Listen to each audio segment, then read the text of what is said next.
What's up, everybody? Welcome to Kinda Funny Games Daily for Monday, January 23rd, 2023. I'm one of your hosts, Greg Miller, alongside Forbes 30 Under 30, a.k.a. the second best baby blues in San Francisco, a.k.a. the host of the Kinda Funny Last of Us HBO screencast at Tim Geddes. You watch it right now. It's live, Greg. Don't ruin housekeeping, all right? There's only so many bullet points we got in housekeeping. Oh, yeah? You got to keep them fresh. Okay. Don't ruin it all for us. How are you, Tim? I'm fantastic. How good does it feel to be warmed up? We should do a show at 9 a.m. every day. Every day. Get out here and we're all set to go. Now we're ready to go. Barrett, This is going to be a good one. Barrett, let me tell you, if you had to work a real job, it would break you in 3 fucking days, all right? 3 days, Three three fucking pieces. days, Barrett. Like take Barrett, and he's like a wishbone of a turkey. Exactly. All right? And then you take one of those You put pieces, this kid you break it at again. a Chase bank and ask him to accept quarters, he's fucked. It's Oh, over, all shit. right? He crumbled. He hasn't seen a quarter in his life. I found a quarter on the floor yesterday clean. I was like, what the fuck? Why is this here? Come on. Oh, wow. Big man, rich Yeah, you Greg can't even Miller. say it. Go back to your bank. Go back to your Go bank. back to the bank. Go back to the bank, Barrett. Put on a polo. Oh my God. Put on There's a- an energy. See, and there's There not. is that- If you're this is not, that- if we warmed up. We Yep. warmed up with that awesome Last of Us one you can get on youtube.com/kindafunny right now, or screencast podcast services around the globe. Yeah. Wait for the housekeeping. That was you. I know. 2 minutes ago. But I now we're fucking having got fun. you fucking nerd. I'm going to the bank. Old I'm going ass to work nerd. at No, Capital One isn't a bank. Is Bank of America still kicking, right? Capital One. It's a credit card. What's in your wallet? What is But I don't think there's Capital One banks you can go to. Ah, What about a no. credit union? Anybody using that? Someone is.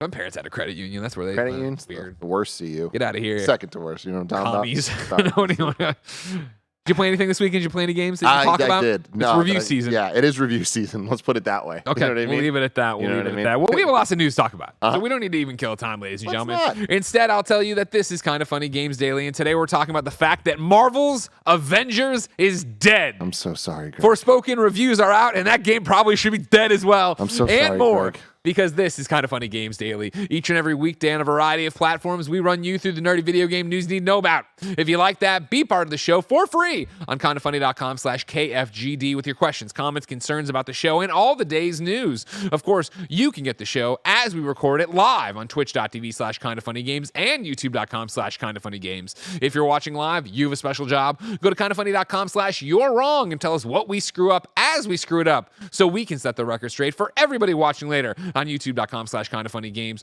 and of course listening on podcast services around the globe. Now, if you wanted to go that extra mile, ladies and gentlemen, let me tell you about patreon.com/kindafunny. You, of course, could get this show over there, but guess what? It would be ad-free. You would get a bevy of bonuses for the other shows. You'd be able to watch all the other podcasts live as we record them. They'd be ad-free as well. And, of course, you'd get dozens of exclusive episodes each and every month, all on patreon.com/kindafunny. You can even get a cool calendar right now. It's got a whole bunch of really creepy fan art on it to run you through for all of 2023 to see what's happening with Kinda Funny. However, I digress. If you want the ads, youtube.com/kindafunny. And if you don't want the exclusive episodes, podcast services around the globe. And of course, you already saw it, but use that Epic creator code KindaFunny when you're buying anything on the Epic Game Store, or when you're on your PlayStation playing Fortnite, when you're over playing the Rocket League on the Xbox, when you're playing whatever it is you play on Switch.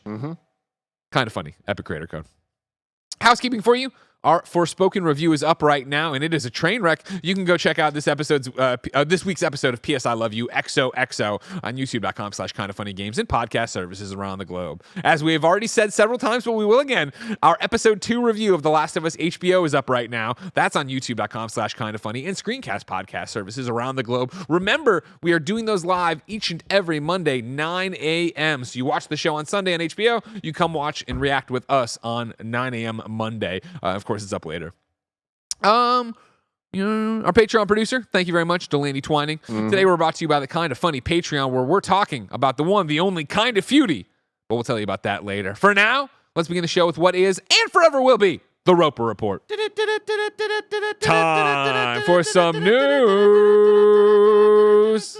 5 items on the Roper Report. A baker's dozen. You got The Last of Us show out here making Uncharted references. You got Forspoken coming out, getting beaten in the streets. However, there is no story bigger, ladies and gentlemen, than the death of Marvel's Avengers. We go to the Crystal Dynamics blog for the Avengers. To our amazing community After 2.5 years and introducing 12 of Earth's mightiest heroes, following update 2.8 on March 31st, 2023, we will no longer add content or features to Marvel's Avengers. All official support for the game will end September 30th, 2023. Even after official support ceases on September 30th, 2023, both single and multiplayer gameplay will continue to be available. See below for more information. And it's not great information, I'll tell you right now. Update 2.7, which added the Winter Soldier hero and cloning lab Omega level threat, is the last new content to be added to the game. No new cosmetics are coming to the marketplace, and the final balance updates will occur in Update 2.8 in March. Along with the end of development, we'll also be turning off the cosmetics marketplace. When Update 2.8 launches on March 31st, 2023, credits will no longer be purchasable, and all remaining credit balances will be converted into in-game resources to aid ongoing adventures. As a show of our appreciation to our community, starting March 31st, 2023, we will make all of the game's marketplace, challenge card, and shipment cosmetic content available for players for free. We know this is disappointing news, as everyone in our community has such a connection to these characters and their stories. We're so grateful that you came on this adventure with us. Your excitement for Marvel's Avengers, from your epic photo mode shots, to your threads theorizing on who our next hero would be, to your Twitch streams, has played a large part in bringing this game to life. We hope you continue to play and enjoy Marvel's Avengers. We can't thank you enough for your support and for being part of our super team, Marvel's Avengers development team. Sad to see, man. Yeah. You know, in so many different ways. Obviously, there were people out there that really enjoyed the game and wanted it to do so much better than it did. Sure. And there's a ton of people out there that really wanted from the beginning for this game to be something completely different. Mm-hmm. And it was what it was, and they committed, and that commitment didn't pay off at the end of the day. And, you know, the amount of years put into this, the souring of the Avengers IP, which is wild to think about. I feel like a lot of people saw this coming the more we started hearing about the game pre-launch going into it. But before that, when we just got that initial tease, and it's like Crystal Dynamics is working on an Avengers game, we sit that slow pan over the weapons and shield and all that stuff. It's like, oh man, this is going to be amazing, right? Yeah. The people that made Tomb Raider are making an Avengers game, and you know, flash forward a couple years later, and I feel like this is not the outcome that anybody wanted. No, you know, this is not the outcome anybody wanted. I think, you know, I'm trying not to sneeze in the middle of the, sorry. Yes, on Friday when it popped, it was right after Games Daily. I'm getting teared up as the world's biggest Avengers fan, or at least the enthusiast press, video game journalism, whatever you want to call all this shit. Biggest, the loudest, the biggest video game. Well, I mean, there's plenty, a lot of people on the subreddit and Twitter, but in terms of who you might have listened to, I was definitely probably the biggest Avengers fan. It's sad on multiple levels, and I think at the start, you know, I understand, obviously, how many jokes there were about Avengers its entire cycle. On the day of its death on Friday when it got announced, they linked you to a webpage that was this statement. That was 505ing. It was a whole bunch of different stuff. So they were just getting the shit kicked out of them, it feels like, forever. And what I really would want to say is, like, thank you, for me as a fan, to everybody who worked on the game. I know that it was, you know, I've been lucky enough to both, you know, be vocal about it. So I've met a lot of people through the internet. Obviously, we did the War for Wakanda launch stream with them, so I met a bunch of people there. So I follow a bunch of the people who are working on the game and had worked on the game. And Friday was a really somber part of my timeline, where it was people making jokes at Avengers' expense, which, again, it's a game that failed. It's this huge IP. It's a big story that we're going to talk about right now in terms of, man, too big to fail, man, Marvel games, man, like chasing a trend, whatever. Put all that aside for a second.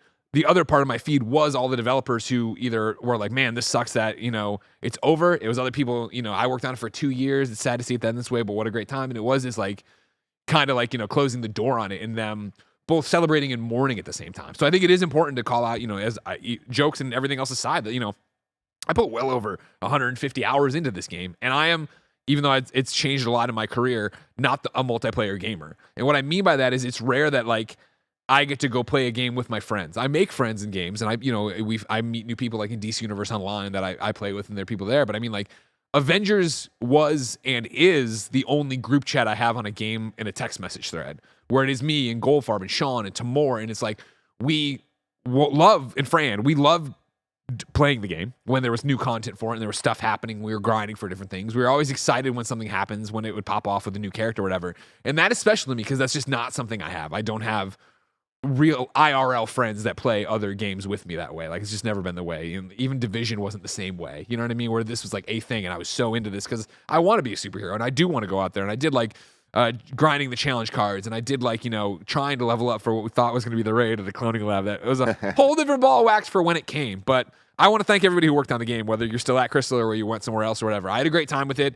And I've seen a lot of articles and a lot of understandable think pieces going around about where this all went wrong.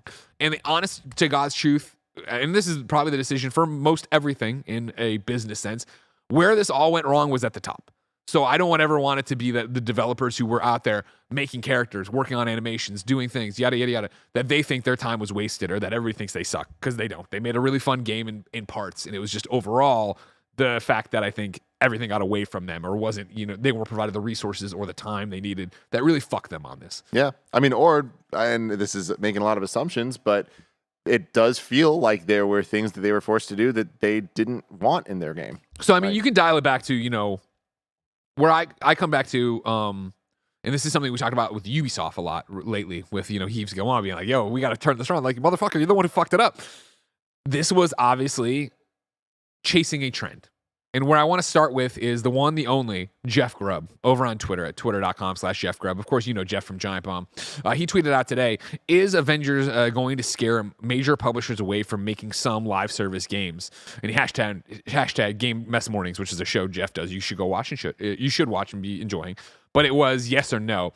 No is at 52.8%. Yes is at 47.2%. I think that's already happened. Mm-hmm. I think Avengers is a product of shit. Fuck, Destiny's awesome. People love playing Destiny. The Division seems cooler, depending on where this timeline lines up of what's going on at Crystal and Square and Marvel. Man, that's a really cool thing. What if we had a games as a service Marvel game, right? What if we were the Avengers? Oh, that sounds great. And you talk about then taking an idea, a nebulous. There was video, an idea. That you take this idea and then you put it into pre-pro and you get to working on it and you iterate and you delay and things happen and this you announce and then you don't talk about it for a while and blah, blah, blah. And like by the time a game can come out that is chasing a trend in the moment, you are rolling the dice if people will do that. And how many other Destinies have we seen? How many other Destinies have we seen? So few. You know what I mean? Like we're talking about like dedicated communities, and you look at fucking Suicide Squad and like, what is that about to be and where's going on? I mean, I think that's kind of my response to you is Suicide Squad, Ubisoft, Star Wars. Like, are we seeing people stop this and get scared? Because it doesn't seem like it. Were those decisions made I'm saying before? Those are out of the station. Yeah, but like that is I think the unfortunate thing is like, I mean, like fingers crossed that both those projects end up having learned from this in any which way and being able to turn the tide and like fix. And fix Suicide problems. Squad's a great example of what scares me about Suicide Squad is it feels so much like pre-launch Avengers, where it is that like it's one to one. What is it exactly? 100%. Because you showed it and said this, but then we saw the screen with the stats and the thing. So is it like Gotham Knights? Is it Avengers? Is it this thing I'm just gonna play with one or two other friends or whatever? Like there's a lot of questions, and Rocksteady is an incredibly talented developer. Guess who else was incredibly talented? Crystal.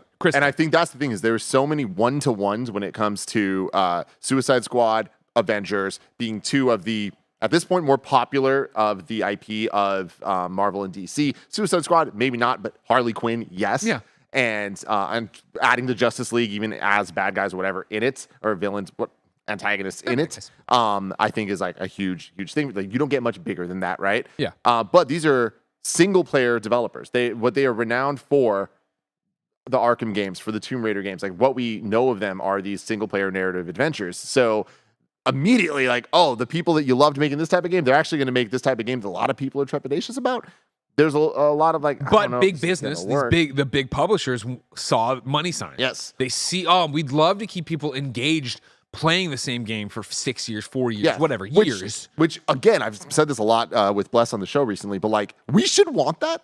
Like we should want these games to work. Like we should want them to be giving us content that we actually want to keep consuming over time because we love the game so much and we want to just keep playing it because they keep giving us stuff that is good and rewarding. Yeah. And there's this cycle that they get funded, we get enjoyment. Like it's just everyone wins. And I'm looking at Star Wars and I feel like it probably has the best chance of success out of these because all of the similarities so far between Suicide Squad and Avengers aren't great. We're looking at that and we're all like, I don't know. You need to, like, we're hoping it's good, but you need to really prove something because right now you look like this. Yeah. Whereas at least with Star Wars, it's based off the people making The Division. We've seen them do it before. Hopefully we're going to not see that while the trains left the station. It's, oh, they've been working on the train tracks for a long time. And so that would be one thing to get back to the Avengers lane of the conversation, right? Why? Like, because you're like, this should work. We should want this. And I did want this. And a whole bunch of people did as well. The problem with Avengers was, right, that they launched this game and said we would have a new hero every month. It's going to be Kate. It's going to be Clint. And then we're building to Spider-Man next year. You're getting blah, blah. They announced all this shit and then immediately fucked it up. Immediately didn't have the content. Leaked the cloning lab at launch. Fran played it by accident in the middle of the night. And then literal years later, they released it as their final thing. Like, if you're making a game of this caliber, and not even caliber, of this genre, that we are going to be a games as a service, we want you to come in and we want you to play this for 4, 5, 6 years, right? And that's a huge lofty statement. You need to have content in the fucking chamber ready to go. And Avengers didn't have that. That's what fucked them up. That's what sunk them. Because remember when we reviewed Avengers, and I don't mean just we, I mean press, the general consensus was like, oh man, the story's actually good. This was a Kamala Khan story. It was fun. People enjoyed it. It was getting 8s, 7.5s. It was like, hey, this is great. Endgame, I don't know about. We'll see how they support it. And they didn't support it, and that's what fucked it. It killed them. And then the hysterical delays and everything being wrong and people talking out their ass, then blah, blah, blah, blah. What I think about with the Star Wars thing is I'm with you. Of again, this isn't taking Crystal, who's known for, hey, we make single player games, and tossing him this. It isn't taking Rocksteady, and who knows if it'll work out, and saying, hey, we're doing this thing. It isn't taking WB Montreal, known for single player games, and saying, hey, make a multiplayer, not games as a service, but a multiplayer, Gotham game. Yeah. It is taking, hey, you made the fucking Division. You made the Division 2, which, again, I'm not talking out my ass, or I don't think I'm speaking out of turn with the popular opinion. Division 2 launched, and everybody's like, yo, this works. Yeah. And they have content, and they have plans, and like they saw their numbers go up, right, with their big updates and stuff. And there was a few mea culpas of this didn't work, or we changed this, but it wasn't. That's life. Man. It wasn't that this was broken. There's a real game here with a real plan. So it's like, if you're going to launch a Star Wars game that's a games as a service, that is a multiplayer project, that is, hey, here it is, and guess what? Here's what the first year of content, 6 months, the roadmap, whatever, and you hit your fucking dates, that's a different ball of wax altogether. And that's where Avengers went wrong. And it's sad because it was people at the top, and this is like where it went wrong from launch. People at the top saying, oh, well, we're going to have this hero, we're going to have that hero, it's going to go this way, it's going to go that way. And then it not happening, and then it not getting there. Yeah. You dial it back further of, it's Square and Marvel Games wanting to be like, well, we should have a games as a service. We should do this, and we should attach it to Avengers. And rather than let, I don't know what is so broken with the Arkham model these days. I don't know why people looked at that and were like, it was during the era of single player games are dying or dead or whatever, that they're like, well, we can't just make an Avengers single player game. And like, well, that's what we do. We're Crystal. So we're kind of going to do that, but we can also give you what you want. We'll try to serve two things, but that's going to weaken both of them and water them down. And that's where we are. So many interesting conversations here with that, where we talk about the trends, we talk about how games have shifted over time, and how there at this point there's multiple models of mass monetization when it comes to video games. Whether back in the day it was like MMOs, and that was pretty much it, right? And now it's like, cool, there's MMOs, but then there's also games as a service. There's also battle royales. There's also just games with season passes, like all that stuff. They're different. Callisto Protocol. There's like. They're similar from their starting point, but like the way they monetize, the type of gameplay that is used to be monetized is different in all of those different lanes. Then you look at single player games, and I think the industry has proven now that there is not only an audience for it, there's an audience that will pay, and there are critics that will review them well. And it's like kind of a very rewarding cycle to invest in some of these bigger games that are going to, they know, be a bigger risk in terms of we're not going to be able to long tail make super amounts of money on this with shitty tactics, but instead, hey, we're just going to put a game out, people are going to buy it. Who would have thought it actually works? I do think, though, that like we can't just expect every company to be making God of War Ragnarok. That's just, it's not tenable, right? That's difficult. But you look at companies like Insomniac, and they put out Spider-Man, and then a couple of years later, they put out Miles Morales. That was a smaller title, but it had the quality, and it had what we are all looking for. And I wonder if we're ever going to get to a point that, I'm not saying AA, I'm just saying smaller AAA titles, right? Well, I mean, I mean, like, what is Monolith's Wonder Woman game going to look like? what is the Black Panther / Captain America game that Amy's working on to look like? Like, these are the things of, okay, cool, like, what does that, what is a smaller AAA? Do you think those are going to be smaller? Because I think that those are going to swing for the I fences. think Monolith's going to be really big. I think Wonder Woman, they're going to go big with, yeah. Yeah. The Captain America, Black Adam. There's quite the you crossover. imagine? The hierarchy of power. No. Black Panther, who knows what it's going to shake out. It's going to be very cinematic, which makes me think smaller in terms of scope. I don't think that's going to be an open world game. I think that's going to be More linear narrative, Captain right? America lands somewhere and he's got to get to point A to point B, and so everything's fleshed out, and there's roads you can't go down because they're closed off for war or whatever. Yeah. But I think that's what you got to start see people experiment with. Yeah. Try to figure it out. Yeah, I mean, bringing up even Callisto Protocol. I know not many people loved that game, but I feel like that is kind of what I'm talking about, where it is like these smaller single player titles, but even that tried to monetize, and like there's problems there, right? Like even having the season pass, like trying to outsmart the people, it doesn't feel good. But I do think that level of commitment to single player games is something that I hope trends again. I hope that we get caught in the trend of that for the next couple of years of the top looking at games like Ragnarok and Last of Us and the big Sony titles essentially, and being like, we should do things like that. Let's chase that trend. I'm going to be excited for that trend. I think what you're talking about the top. I do think you'll see the publishers be the ones to champion that chase. Where I think it will be a PlayStation, as we already see with what they finance for first party / second party. What you see with Xbox is they gobble people up to make games that are going to be those kind of, okay, you can afford to make a single player game here. Because I do think like the nut you're trying to crack is, Ubisoft is very public about it right now, right? Of like, we're not making money. We need to figure it out. I'm sure WB Games is there. I mean, they have, who owns WB now? That thing keeps getting shifted around, right? The eyes are on all these different publishers to make games that make money. And so it is that idea of, to go back to Callisto, right? Of like, I don't think they tried to outsmart it. I think they're very old school in the way of like, how do we get you to feel like you're getting money's worth / not sell the game back? And also keep conversations going and blah, blah. And like, for Callisto especially, like, they, Dead Space comes out Friday, right? And that's obviously the remake of the game that Glenn and team made, right? That Callisto is the spiritual successor to, because that's where they all are now. It's not, a happenstance that they sped up. They got New Game Plus out last week, and they made a deal about it on Twitter because obviously that was supposed to come in February, but they wanted to get it out here to kind of, remind people and be in the same conversation again and yada, yada, yada. Like, it's trying to get back to what you're talking about from an Avengers or games as a service thing of people should want more content from their game. They should want to spend money. It's how you and me talk about Snap all the time, where it's like, man, I enjoy Marvel Snap so much. So when a new Battle Pass comes around, you've earned the $10. Here you go, right? I think that's what they're still trying to crack for a single player thing sometimes. Because a publisher, is like, well, how do we sell it and how do we get you in it and what do we do with it, especially as games continue to take longer and longer to develop and then get out. I mean, I think another kind of subsection of these single-player games is, you bringing up Dead Space, it's remakes, right? Like seeing, because a lot of games that are being remade weren't these games as a service because they didn't exist back then. So even getting things like the Resident Evil remakes that we've gotten, it's interesting to look at Resident Evil 2 come out. Everybody loves it. It's sold super well. 3 comes out and people aren't as hot on it for a multitude of reasons. And it did still sell super well for Capcom. But it's like those types of titles, like it's tricky to get right. And like if you don't have the perfect secret sauce of making a single player game the right way, it's going to be a Callisto Protocol. Like people are just going to be like, no, I don't want this. And then we're a fickle folk, us gamers, Greg. I don't know if you heard about it. We have opinions on things. But it's tough out there for them. And I really do feel for the developers out there that are trying really hard in all the different ways, whether it's games as service, whether it's linear narrative storytelling games. It's like these people making the games want them to be good.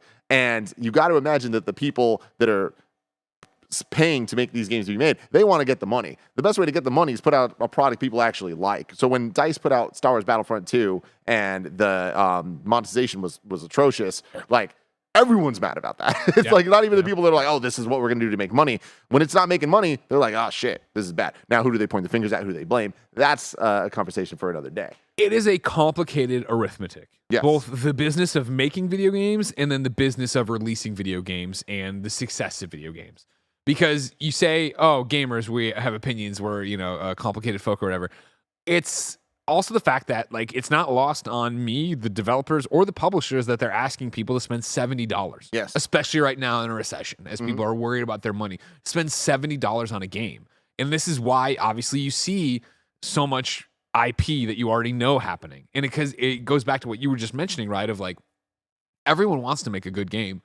How many developers have made great games, critically acclaimed games that people just won't buy? Yeah. It's a new IP. It's not your type of genre. And this is not knocking a gamer for not picking it up. It's this idea of, fuck, well, what do you do with it? Like, make no mistake about it. Like, The Division did well, but it did not do what Ubisoft wanted. That's why there isn't a Division 3, or that they're not immediately talking about a Division 3. They're talking about a Star Wars game. Because it's back to what I always said with Insomniac, of like, awesome. Insomniac's a talented developer, but if you don't want to play their games or Sunset Overdrive or, blah, blah, blah, you skip it. But it's a Spider-Man game. It's chocolate and peanut butter we're putting together here to get you out there and be like, hey, here's an IP you fucking love, and here's a team you fucking love. And it's the reason God of War is a soft reboot. You know what I mean? Why it's still happening out there. It's the reason why everything you keep seeing happen is because people don't want to take a chance on something you're not going to pick up. And so again, it's then the publisher working with developers to be like, listen, we want you to take an IP that's established and put it into the genre to make us money and blah, blah, blah. But like, everything can move so fast. You bring up the arithmetic of it all, right? Yeah. And I think that what you're saying right here is like, there's a pretty simple equation where it's like, cool, IP plus talented developer plus style of game they actually make. And I feel like so far we've struggled to have all three of those things. Yeah. Where it's like, all right, cool, we have the talented team, we have the right IP. It's the wrong genre though. And I feel like until we get the perfect lineup of all that, like we did with Insomniac Spider-Man, where it's like, oh, they're making that type of game. We already knew it was going to be fantastic. And then it was. They delivered on that promise. And then that was a game that was, I mean, it wasn't 70, but I guess iterations of it now are. But like, it sold insanely well. People will pay $70 for a game that equation adds up perfectly. And again, like, what sucks for Marvel's Avengers, of course, beyond it just being closed and being failing, is I think it is Marvel Games' first at-bats. These things they're making gambles on and doing it. And then you look at what they've been doing. And I've had this conversation with you on shows before, right? Where if you want to, we'll obviously Toss and Snap, Miles Morales, Guardians of the Galaxy, Midnight Suns, right? Firaxis getting teamed up with it. And maybe it's a different thing. And I didn't love certain things, but the people who love Firaxis games love it, right? Then you look at the upcoming lineup of Spider-Man 2, Wolverine, right? Like Iron Man. Exactly. Iron Man, the Captain America, Black Panther game we're talking about. Like, it seems like they've worked, hopefully, knock on wood, and there'll be stinkers for sure, but worked out the kinks in terms of like, okay, let's not force this in, or this is what's getting us success on mobile. This is what's getting us success on console PC. Let's get people to make those kind of games. Yeah. And again, to go back to Amy, right, and have what people are going to be working on with all that stuff. Like, yeah, man, it's going to be really interesting to see what the trends are 5 years from now. Like what we're talking about as being like the annoying things and what we're seeing less of, what we're seeing more of. That's so far away. we're not there yet. Yeah. One final thing before we transition to another news story, because of course there are more. Jack Martin writes in to the one, the only, KindaFunny.com/KFGD and says, hey, KFGD crew, I know the focus around Marvel's Avengers is its failure to deliver a content-rich live service experience, and that's entirely deserved. But I want to give a shout out to the game for being one of my favorite podcast games of the past few years. It was genuinely a blast to mindlessly pummel generic robots as Earth's mightiest heroes while listening to some of my favorite shows. It really helped me pass the time during the pandemic, and I even hosted a Marvel's Avengers podcast with a fellow best friend, parentheses, we had a lot of slow news weeks. Despite its many flaws, the game had a solid base that kept me coming back for more, even if I was playing the same content over and over again. GG, Marvel's Avengers. Salute emoji. Well said, Jack. Well said. Hell yeah. Right here, while I'm jumping in, let's give you some corrections. All right. First off, Wallace said Capital One is a bank you can walk into. Checkings, savings, loans, etc. are available. Great. Then Dan H said, massive Star Wars game is not confirmed to be a looter shooter type game like Avengers or Division. It's only said to be a narrative open world game currently. Yep. Thank you very much. And then Golden Spider says, you said that Ubisoft's not talking about more Division titles, but Division Heartlands is still an upcoming. You know what I mean? I mean massive. I understand that there's more Division. I understand there's more Division. Massive itself is talking more about Star Wars than it is about Division. But I digress. Massive game. No. I digress. If I made it sound like Division is dead, I did not mean that. There is more. The mobile game's not out yet. The mobile game's coming. Or maybe I don't think it's out yet. I think they did a beta. But you're wrong me on that. I digress. Number 2, ladies and gentlemen, on the one, the only, Kind of Funny Games Daily, is the Forspoken review roundup. Currently on Metacritic, it has a 68, so close. an Open Critic of 69. Nailed it. Barrett, if you can hear me in there, I know you're working on some other stuff. Can you pull up the TikTok too? I'd like to go to that after Jordan. Tom Marks at IGN.com gave it a 6 out of 10 and said, Forspoken is the sort of game you've probably seen before. From its stereotypical fish out of water fantasy story to its giant open world map full of repetitive optional tasks. Its combat is flashy and fun enough to entertain across its comparatively short RPG campaign, with fights that do a good job of pushing you to shake up your use of elemental powers, even when the overall variety of enemies isn't particularly impressive. Its parkour system is also satisfying enough, despite the scenery you are running through being about as picturesque as a bowl of rocks with an Instagram filter slapped on. There's a kind of person that might be enough for. Happy to spend hours and hours uncovering every inch of Forspoken's needlessly large map after the main story. But that doesn't mean I was able to find much reason to do so once credits had rolled. Jordan Ramey over at GameSpot gave it a 5 out of 10 and said...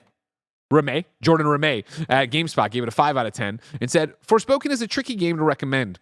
The lore of its world is interesting, but delivered in a stilted, expositionary manner, and its freeing sensation of taking off across the landscape in a magically propelled sprint is sullied by the knowledge that there's nowhere to go or anything fun to do. Combat is visually impressive, but not all that engaging, and the excellent sound design and catchy musical score are regularly undermined by unfunny quips from an unlikable protagonist. I enjoyed parts of it, but too often my fun was dragged to an unrewarding halt. Then, ladies and gentlemen, over on the new episode of PS I Love You XOXO, I gave it a 2 out of 5, calling it bad. Barrett, please play the TikTok. When you want to talk about story, combat, open world, mission design, the list goes on. None of them are good.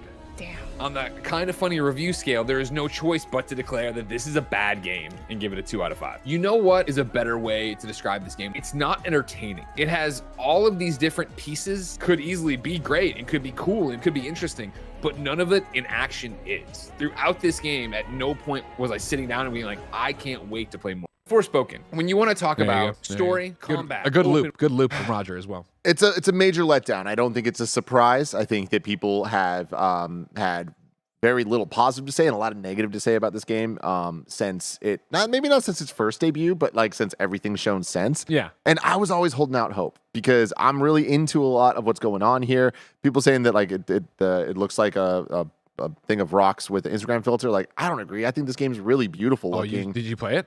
I played the demo and I've seen you play, but yeah. That first 7 hours are brown. Yeah. It is fucking brown. And that was when I was playing it the way they wanted me to play it. Because after 7 hours, I was like, you know what? I'm not challenged. I'm not enjoying the combat. Can I just run to every main objective? And I did. Just sprinted past every fucking enemy in the game to beat this game in 15 hours. Yeah. And I was like, it gets green in the second area, at least. It gets green. There's some green in the second area. But someone here, one of the two, I think it was Jordan, brought up the music being fun. Every time I walked by you playing it and like hearing the music, I was like, oh, damn, it's inspired. Like, there's some good stuff here. There's a lot of character here. But I didn't even bring it up in the review. I wanted to fucking turn off the music because it was just in the first area for 7 hours, the repeating Assassin's Creed. I'm like, oh my God, get another track for this fucking open world. What are you doing? It's such a bummer to me that it doesn't add up, you know, and like seeing a lot of the writing and the dialogue where it's like out of context, in context, many people seem really not into it. Most of the time I saw stuff, I was like, I like that this is different than games that we've seen. Like, we normally don't get let's just go in. This is the type of dialogue we're going to have. And watching it, I'm like, it goes too far. Like, I've seen so many things. I'm like, this sucks. And I wish that this came together differently because everything I've said so far is just about the style. It's about the character. It's about the dialogue. It's about the music and the look and all that stuff. All of that I was interested in. The particle effects every which way. I'm a fan of that type of shit. Sure. So, cool. When I played the demo immediately, I was like, I don't like how this feels. And playing through the whole thing, I tried to change the controls and stuff, and I was like, this isn't for me. And that bummed me out. And then I was like, you know what? Greg Miller's going to be my next test. If he's like, you know what? It's pretty damn good. Yeah. I'd be like, I'm gonna keep going. But alas, here we are. Yeah, no, I mean, obviously a full-fledged discussion on PS I Love You XOXO would mean a lot to me if you went and watched or listened to it. Andy's there. Janet hosts for us. Andy played it as well, by the way, too. He's not just there. Yeah. It's a huge bummer because my hope coming in, especially off the middling demo impression, I was like, this is the, as I call it, dying light time period, where it's like, you are the first big game that has expectations of the year, which means that you can come out and be swimming in sevens and people have a lot of fun with you and play you and enjoy you and like it's a thing you do. And you know me and the type of game I'm drawn to. This is the type of game I'm drawn to. It is an open world action adventure where you have superpowers, where you run like the Flash. Fuck yeah. Are you kidding me? That sounds awesome. I'm all in. And to get there and have none of it be enjoyable. It's funny, you say some things that I'm like, you sound like me before I started actually playing it. Where I remember watching the trailers and like when the first cuff dialogue, of course, she has a cuff that is sentient you talk to that only she can hear, so there's conversation between the cuff.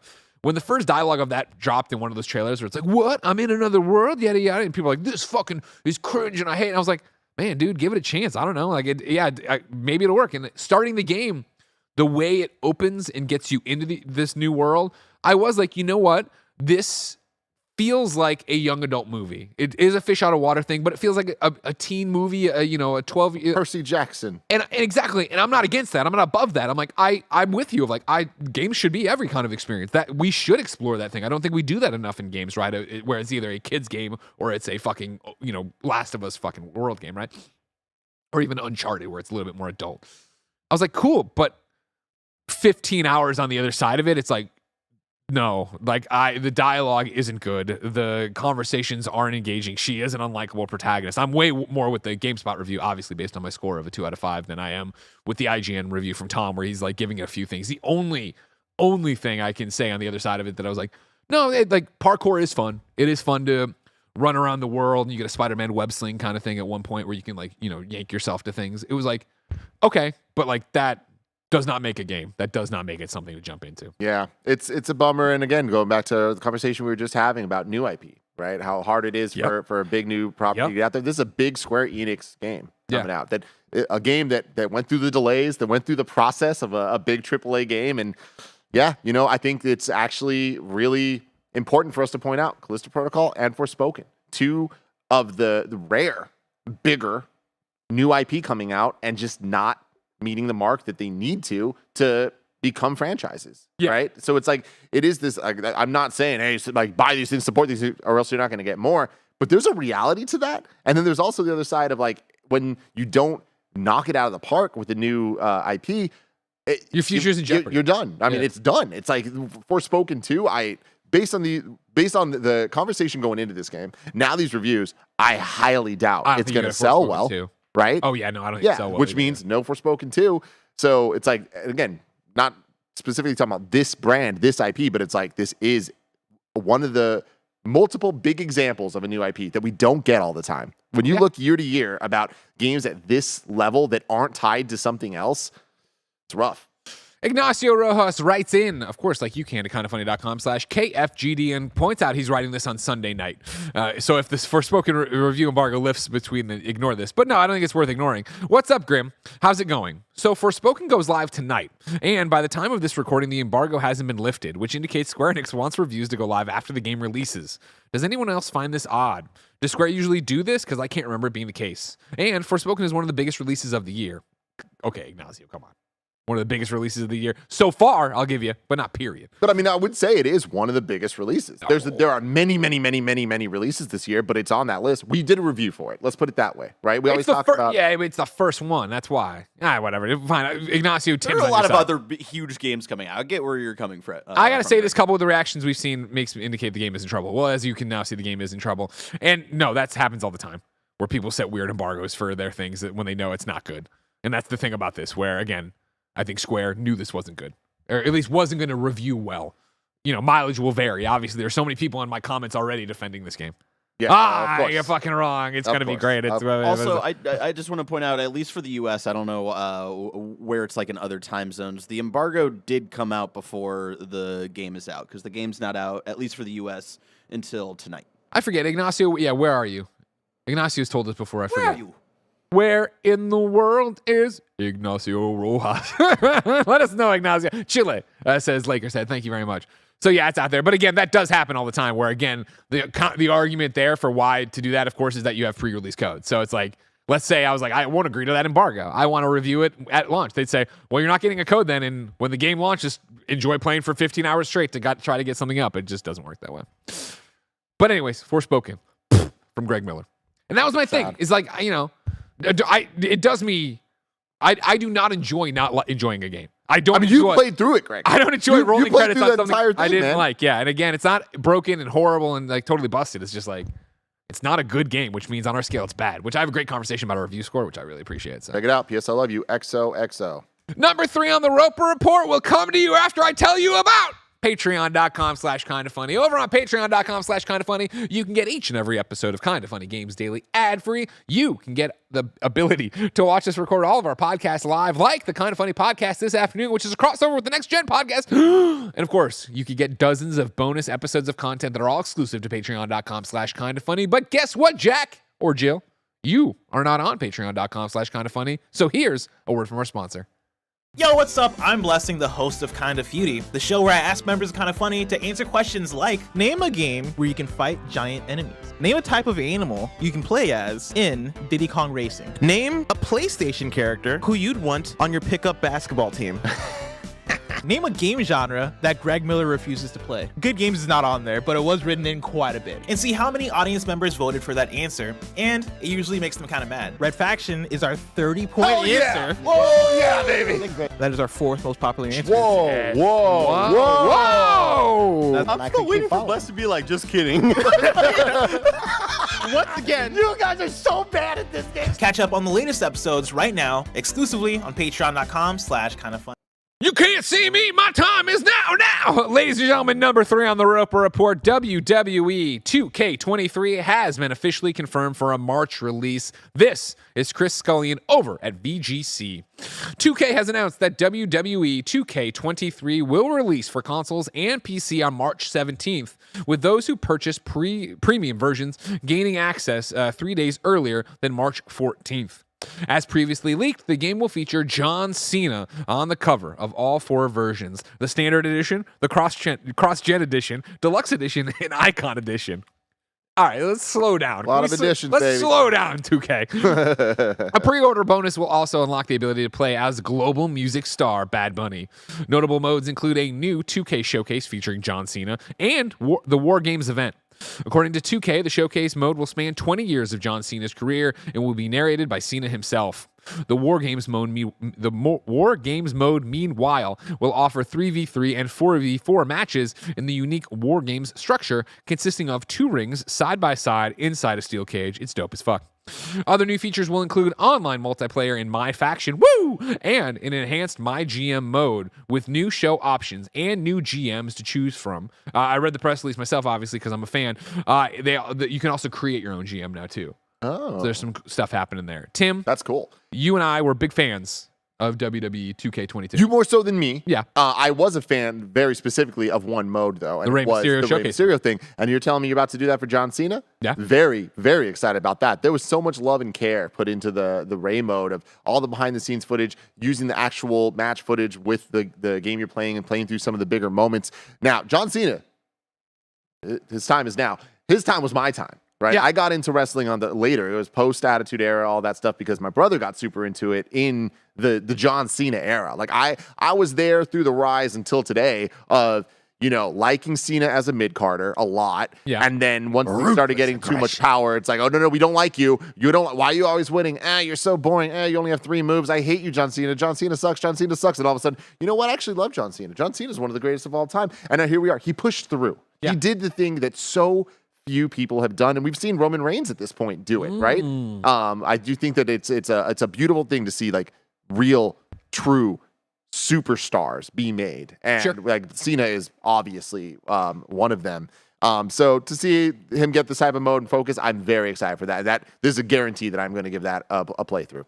Yeah, showcase mode for Rey was awesome. So you really do hope that, they come out and deliver on this one as well. As you pointed out, reviews were positive for 2K22, but I really did adore it. It was on my top 10 list for the year, and it's the first wrestling game that I've connected with that way since, I'm talking, and I reviewed a whole bunch of IGN, but I played for fun long after review since, SmackDown PS2 titles kind of thing, where I was like all in. I really, really had a great time with it. And so I myself am torn a bit on this, where I am, of course, excited for new stuff. Having War Games, great. The John Cena mode, great.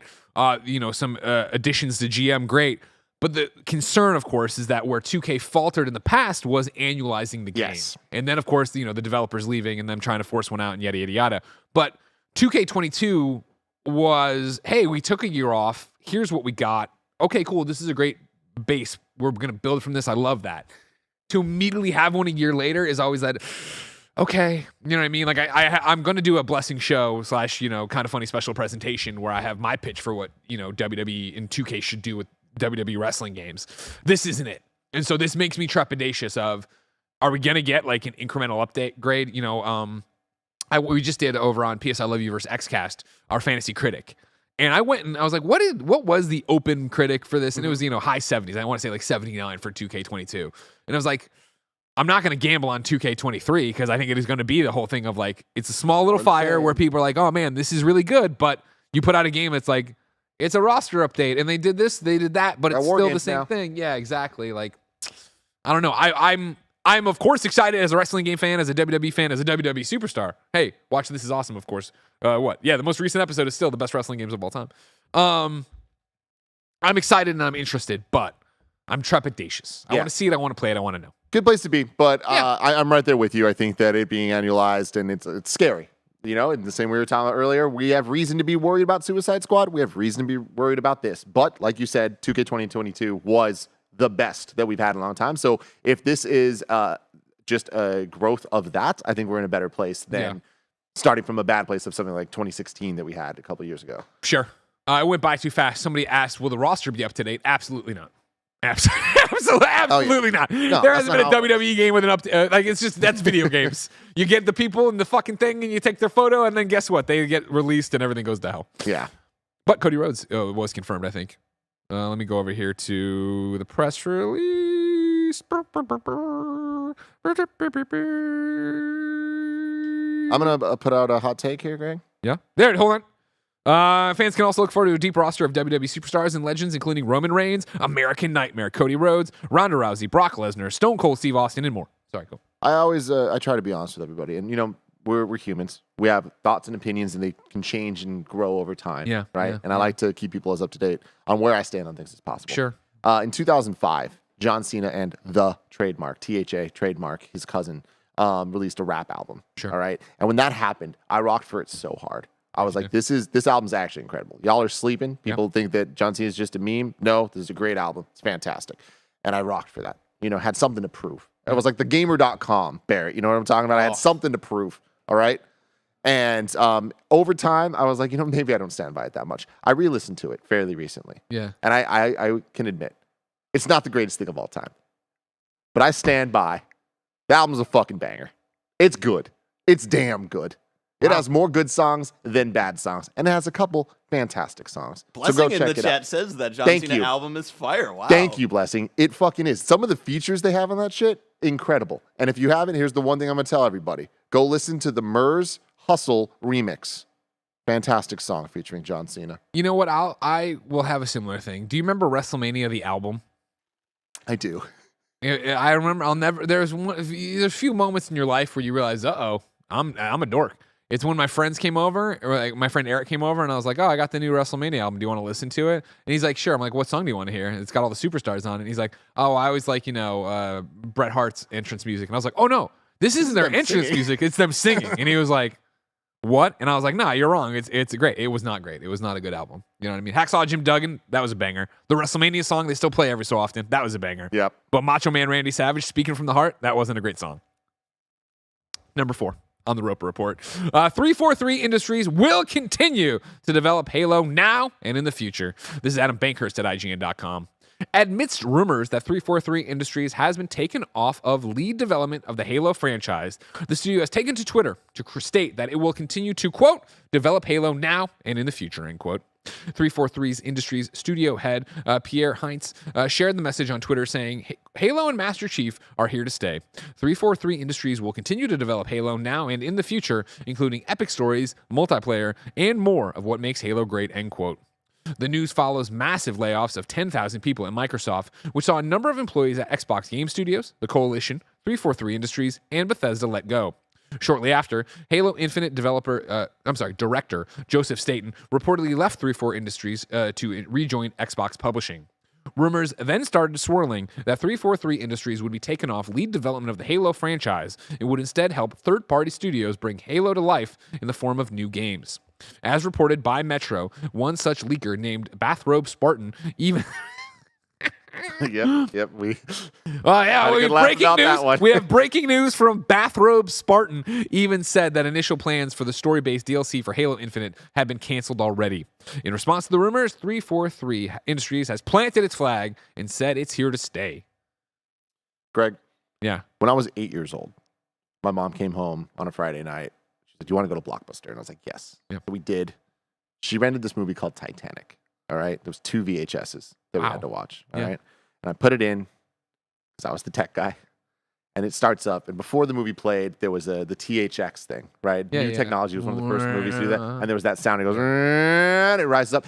And we had the TV loud enough that as it rose up, I was like scared of how loud it was going to get. And I said out loud, "Oh shit." And it was the first time I ever swore in front of my mom. And she looked at me and she was like, Your mom's super chill. "Tim." Though. No, well, I mean, she was like, "What? No, don't say that. Yeah. What are you doing?" And I was like, "You're right. My bad." All right. Start watching that movie. That was moment number 1 of why And then Titanic Kate Winslet changed my pops the life. titty out. You're like, oh shit. That was moment number 2, all right, that stuck with me forever, changed my life forever. Yeah. There was a third moment, a moment that terrifies me to this day. That there's just a visual of it that it just sits with me. And it's when the captain walks into the little room Grabs and there's just Yeah. the windows all around and you see all the water and then eventually it just busts in and takes him over. I've had nightmares about that. I've thought about that so much. That's what the statement is right now. They're clutching the wheel and the just being water's like, up. we're doing it. This is ours and we're doing it. And I hate to be so negative about this, but this is where we're at when it comes to the coverage of video games in the social state of the world, where there's a team working their ass off to make something happen that they believe in from a franchise that they love clearly and are trying their damn best. Then there's leakers out there saying some things that may be true. Sometimes it's leaks. Sometimes it's straight up rumor mongering. Sometimes it's just lies for engagement, for all that stuff. Then they're forced to now deal with it. And they're forced to say things not how they want to say them, but how their hands are forced to say them. And it just creates a situation that is bad for everybody. And here we are propagating it. Here we are talking about it multiple days in a row on the show. But that's what we do here. Right? We want to be a granular show. We got to talk about. We talk about it all. There is such a conversation to be had about should 343 still be in charge of Halo. There's the other side of it. It's like, well, their sole purpose is Halo. So if not that, then what? I don't know, Greg. This puts us in a really, really complicated space. But I mean, it's also hope Halo is good again at some points. Great again, not just good. I think that it must be. It's also the typical video game fan thing of where if we want to really read the quote, right? Like, Halo and Master Chief are here to stay, period. Yeah, we didn't think they were getting canceled. 343 Industries will continue to develop Halo now and in the future. Well, yeah, the rumor wasn't that you weren't doing that. It was the rumor was that 343 Industries would be taking off lead development of the Halo franchise and would instead help third-party studios bring Halo to life. Yeah. So it's like, well, I mean, that both can be true. We're interesting times, Greg. I don't know how many times you can say it, but especially when you look at Sony, Nintendo, and Microsoft. From the beginning of this gen, they've been in the most different lanes than they've ever been. Yeah. And as we go further and further down those lanes, certain things are true. Sony's continuing to kill it with their first-party titles that they've promised, and they deliver. Nintendo, they go Nintendo. Weird Nintendo decisions left and right, but they bring the heat when they need to bring the heat. Yeah. It is what it is. On the Xbox side of things, They continue to line up the they're dominoes. continuing to line up dominoes, but I think that we're at a point now that is different than before. Yeah. That some of the what in dominoes, you know how there's the bigger domino? No, I'm thinking about marbles. There's the bigger marble. You know what I'm talking about? The shooter or whatever. The shooter, right? I thought you were going It's- to talk about Pogs and a slammer for a There's second. the slammer. Same I guess dominoes don't have that, but you get what I'm saying, right? There's the fucking slammer, all right? They wasted some of their slammers with Halo coming out, and it just like not being what it needed to be to start this beautiful, beautiful domino thing that's going to make an amazing shape in a viral TikTok. And I think that at some point we got to look at this and be like, all right, so what is the plan at Xbox from the top level, right? Yeah. Of them looking at the teams, the management of these teams to get these projects out to hit the critical reception that they need to, both from the critic side, but from the player side, more importantly. Yep. And losing Halo or like having Halo, this being the conversation around Halo. We kept saying Halo Infinite has to be great. Halo Infinite has to be great. And Halo Infinite Was not great. And the problem was it's a great game. There's a great game there. There's just so many things about it that aren't. And that can't be the case for Halo. Yeah. So a lot of questions about Halo. We'll continue to chase it and see what happens.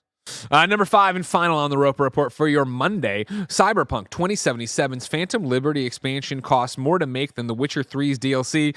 This is Ryan Dinsdale at IGN.com. CD Projekt Red allocated more budget to Cyberpunk 2077's Phantom Liberty expansion than any previous DLC, meaning it costs more to make than The Witcher 3's hefty Blood and Wine expansion. As reported by Polish outlet Parquet and spotted by Eurogamer, CD Projekt Red confirmed Phantom Liberty to have the biggest budget ever allocated to one of its DLCs. Though this was originally interpreted to mean the biggest ever DLC, there is an important distinction to make between the budget and the size of the content, and Idris Elba joining the cast will likely have led to an increase in cost. Clarifying the difference on Reddit, the community director, Marcin Morton, said this, quote, is about the biggest budget let me try again. Is about the biggest budget when it comes to expansion packs we've released, end quote. And that CD Projekt Red, quote, will be talking more about the game's scope, related details in the future, end quote. That being said, The Witcher 3's Blood and Wine expansion added around 40 hours of gameplay to the already massive RPG, including around 15 hours of main story quests set amid a whole new region. Given that Phantom Liberty is the only major expansion coming to Cyberpunk 2077, fans are certainly expecting something of the same depth. Phantom Liberty is expected to launch sometime in 2023 on PlayStation 5, Xbox Series, and PC, though CD Projekt Red hasn't mentioned any specific release date or price. I think it's going to be good. It has to be. We're back to the Halo Infinite conversation. But I think that it's going to be. Like, I do think that the money they're putting into this, the time and effort, I think it's going to pay off. Like, we've covered this story as it's been growing over the last couple of years about what CD Projekt Red's been doing to fix the many issues Cyberpunk had when it first came out. And a couple months ago, Bless and I were talking about how it won an award from Steam for like communities being happy with changes being made. Like, that's community focused. Like, that's coming from the audience. So it's like, it sounds like they're getting things right from the core side of things for the original game. And if they can just add to that and they just put out this expansion that is going to be awesome and bigger than one of their biggest hits ever, like if they're talking about the Witcher 3 Wild Hunt, that people loved Wild Hunt, right? So it's like taking the idea of Phantom Liberty, dope ass name already. So it's like, I think that this can kind of almost stand alone being a relaunch for the game, or more so for the brand of Cyberpunk and for Cyberpunk as an IP. Everybody's always talking about, I forget, one of the shows last week, it almost made the show of talking, of course, about Cyberpunk and has it already had its No Man's Sky moment. And it hasn't. When Edge Runners happened and people came back and Cyberpunk numbers spiked, there was oh man, the game plays a lot better and it's back closer to whatever, like blah, blah. This would be the moment. If this comes out and this is like, holy shit, what a great expansion. This is a 9 out of 10, maybe even higher. People are really into it. And there's this giant RPG that you've only ever heard shit about, but is actually fun to play. And they've ironed out a bunch of things and yada, yada, yada. This could be the No Man's Sky moment of like, cool, it's been a long journey, but we've gotten to where Cyberpunk is a great game. Yeah. You don't buy it. You don't buy it. No, it's not that I don't buy it. I just kind of feel like it's already had its No Man's Sky moment. I feel like No Man's Sky is it hit for the people it's going to hit for. I think Cyberpunk, because it's CD Projekt Red and because it's Cyberpunk, it has the potential to hit on such a higher level, a more mainstream gamer level than No Man's Sky even fixing the problems. Where I feel like No Man's Sky started off as this like fork in the road of like, if it nailed it as a game, its audience was either going to be small because it already is kind of a niche idea, right? Or it was gonna be like, yo, this is one of the best games ever. You got to play it, and then all of a sudden it becomes like one of the main things we think about when we think about video games. Sure. I think Cyberpunk is on that level. So I do think that it's like them getting this right. If they do have that turnaround of how bad the first one was, the launch was. I didn't mean. To turning that around to now putting the second one out and it being kind of what everybody expected, I think already it has a bigger moment than No Man's Sky is even capable of. Okay. Because I mean, I think looking at the sales numbers, like I'd be willing to bet that the Edge Runners boost of Cyberpunk, in addition to all the changes they made to Cyberpunk over the last 2 years or so, has resulted in higher sales than No Man's Sky. Period. Like No Man's Sky, since its launch, it having its like the Beyond releases and all that stuff. So it's like I'm talking more in the pool of public sentiment. how we talk about it. Yeah, where I think yeah. you talk about Cyberpunk and it's not like it's a good game now. It still is the oof, man. What a journey to get it. We'll see what this. They promised more DLC, but they just said or 2 DLCs, but they're only giving us like. I think we need to get to. This is the end of Cyberpunk. We have a complete package of what this game is to then be like, all right, cool. It did what it or it got to where it needed to be, or it didn't get where it needed to be. Yeah, but we won't I'm know until hopeful. Phantom Liberty. I think they're gonna hit it. Well, Phantom Liberty is coming apparently sometime this year, but God only knows when. Tim, if I wanted something more immediate, say what came to the mom and grop shops, where would I go? The official list of upcoming software across each and every platform, as listed by the Kind of Funny Games Daily Show host each and every weekday. Yeah. Out today, absolutely fucking nothing. Wow. Enjoy that one. Enjoy it. Get ready for Forspoken tomorrow, I guess. New dates: Voltaire, the vegan vampire, comes to Steam Early Access for PC on Monday, February 27th. Life is Strange 2 comes to Switch on February 2nd. Trackmania is coming to Steam February 2nd. And Dark Pictures Switchback VR, one of my most anticipated PlayStation VR 2 games, has been delayed to March 16th. Is that a semi-rush of blood? Yep. Really? 100% that. It's exact. It's Oh, that's a bummer. what? That it's delayed? Oh, well, yeah, but not bad. Like, not even a full month out of release date. Yeah, I guess that's cool. Give you something to do after the You're going to be launch so line. busy with Horizon, Call of the Mountain, with Tetris Effect again, Got connected. and Job Simulator again. It'll be Beat better Saber looking, though. eventually. Beat Eventually. Saber again eventually. You're going I'm to have excited playing for that. PlayStation VR 2. Don't worry about it. Ladies and gentlemen, we've already covered kindafunny.com/you're wrong, where you put in everything there when we screwed up as we screwed up live. We've told you to write in, of course, to kindafunny.com/KFGD. And of course, I will remind you one more time that this has been Kinda Funny Games Daily. Each and every weekday on a variety of platforms, we run you through the nerdy video game news you need to know about. If you like that, of course, be part of the show, kindafunny.com/KFGD. Support the show, ladies and gentlemen. Of course, as you know, it isn't cheap to make content on the internet, and you might see a whole bunch of other people having to deal with that all the time, and things not going well for them. But we don't have things go bad for us because you support us on patreon.com/kindafunny. So if you enjoy what we do here, please consider going over there and kicking us a few bucks to get every show ad-free, to get dozens of exclusive episodes of content each and every month, including daily Gregways. Mm-hmm. And of course, you can watch us record all the podcasts live for free, ad-free on there, patreon.com/kindafunny. Of course, Kinda Funny podcast this afternoon. I digress. Kinda Funny Games Daily, of course, is free to you if you want to watch ads. YouTube.com/kindafunny or games. And of course, podcast services around the globe. Tomorrow it's going to be Tim and Blessing. Wednesday it's going to be me and Blessing. Thursday it'll be Blessing and Tim. Friday it'll be Tim and Blessing. If you are watching us live right now on YouTube.com/kindafunnygames or later on youtube.com/kindafunnygames or live on twitch.tv/kindafunnygames. Right now, we're going to transition over to see the one, the only James Burke try to be I'm going to say the number one Last of Us Part 1 speedrun. Yeah. I'm very excited. Just my friend playing a video game, and he thinks he can do it. So we're I going to think he sit can here, do it too. and we're going to I try. believe in you, We're James going for Burke. number one, baby. Woo! Ladies and gentlemen, until next time, it's been our pleasure to serve you.